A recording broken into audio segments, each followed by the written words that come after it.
StepfaWord. Are you sitting comfortably? Yeah, Mom. Good. Then we shall begin. Wicked. Ladies and gentlemen, coming at you loud, live, and direct from the darkest depths of your imagination. Turn it up, turn it up, turn it up! Step forward. Welcome to Step Forward, the spoken word podcast where AI meets creativity and reflection. This is Talk to Dee Book, where the work asks the author the questions. I am Dee Book. I carry the words, I ask the questions. Today, we explore GodCarryI, written by my guest, Mycall Isrell. Welcome, Mycall.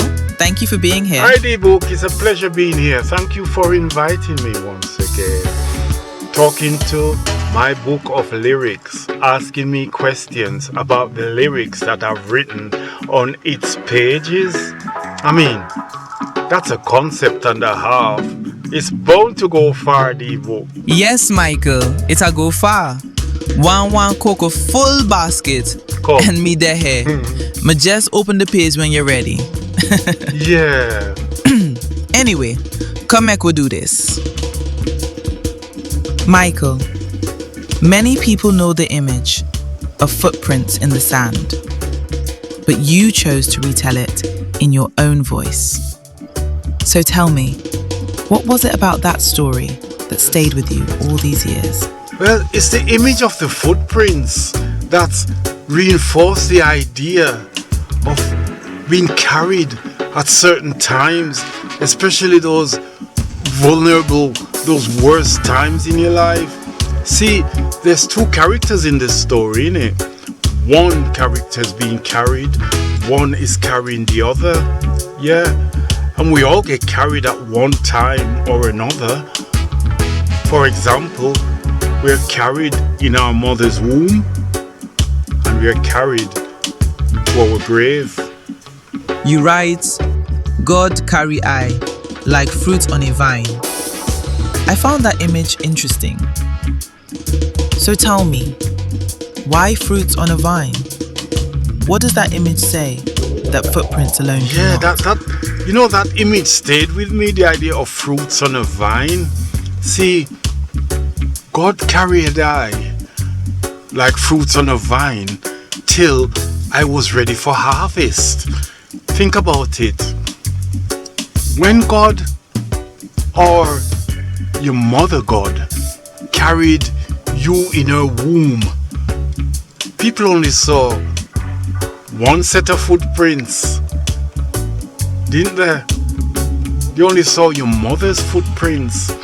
They didn't see the baby's footprints, did they? So, for me, Mama represents the vine, and the fruit is the child. So, that idea and thought really resonate with me. Really resonate. Well, anyway, let's move on. Yes, Mycall. Interesting. Okay, we'll move on. Throughout the lyric, you look back on difficult moments and realize help was there all along. Why do you think people often recognize blessings only in hindsight? In the original poem by Mary Stevenson, there's a line that says, I don't understand why when I needed you the most, you would leave me. See, that's an assumption that sometimes we make, isn't it? Yeah? So sometimes it takes hindsight for us to really see the road we've left and the road we may be heading. So when I wrote these lyrics, I had the Sankofa bird image in my mind. The Sankofa bird is a symbol from the Akan people of Ghana, and it's a symbol that means go back and get it. Hindsight. Learn from history in order to know where we are going and how we can build a future, right? So, and it's not often we get the benefit of hindsight, so we can reflect, give thanks, for being carried. You know, like old time people said, I can't see, you can't see, or I nah see, you nah see. Mr. Isrell, you list many hardships: being without a dime, false accusation, rejection, and feeling unseen. So tell me, which of those experiences felt closest to the poem for you personally?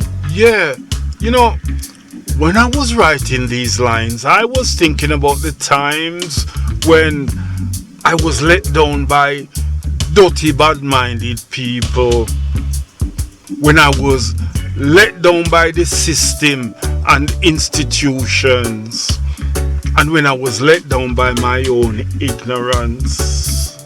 Yeah, so in those moments of trials and tribulation, those footprints reminds me of the time God carried I through those moments.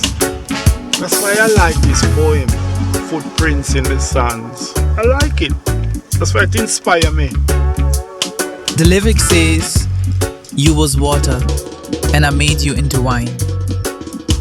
That sounds less like rescue and more like transformation. So, is this poem about survival or about becoming? I think about it like this. Jah is the farmer that picks the grapes that are ready to be eaten or turned into wine. The poem also is about, surviving the worst times and also the chances that we get to reflect, become stronger, become wiser, hopefully. And finally, Mycall, you spend most of the poem looking backwards at the footprints. So tell me, if you looked ahead instead, what footprints would you like to leave behind? Let me put it this way. I would like Patwah Media's footprints in cyber world to lead to and leave behind some inspiring posts representing word, music, and technology. And I'll be happy. Thank you, Mycall, for stepping into the page with us. So before the page close, there is something to say. The book's liquor reflections. Sometimes we spend years asking, why am I carrying this burden? Only to discover later, something else was carrying us. Footprints tell us where we walked, but roots tell us how we survived. Interesting difference. Mycall, the fruit never thanks the vine while growing. It usually understands the vine when it finally matures. Perhaps hindsight is not life's apology. Perhaps hindsight is life's explanation. If struggle changes us, then maybe the real question is not, why did this happen to me? But, what is this trying to grow in me? Dee Book noticed something. The fruit thinks the harvest is the end. The farmer knows it may only be the beginning. Anyway, adjust that liquor reflection. Thank you, Mycall, for stepping into the page with us. Yeah, Dee Book, thank you once again for inviting me, and I look forward to seeing you again on the next episode, man. You turn good. Take care. Bye for now. This has been Talk to Dee Book, a StepfaWord podcast. I am Dee Book. I carry the words the authors write. I ask the questions. Until we meet again, stay with the work. Please take a moment to like, share or leave a comment. And thank you to our sponsors and supporters. Your support is invaluable. Thank you for believing in us and making our journey possible. With gratitude, from Patwah Media.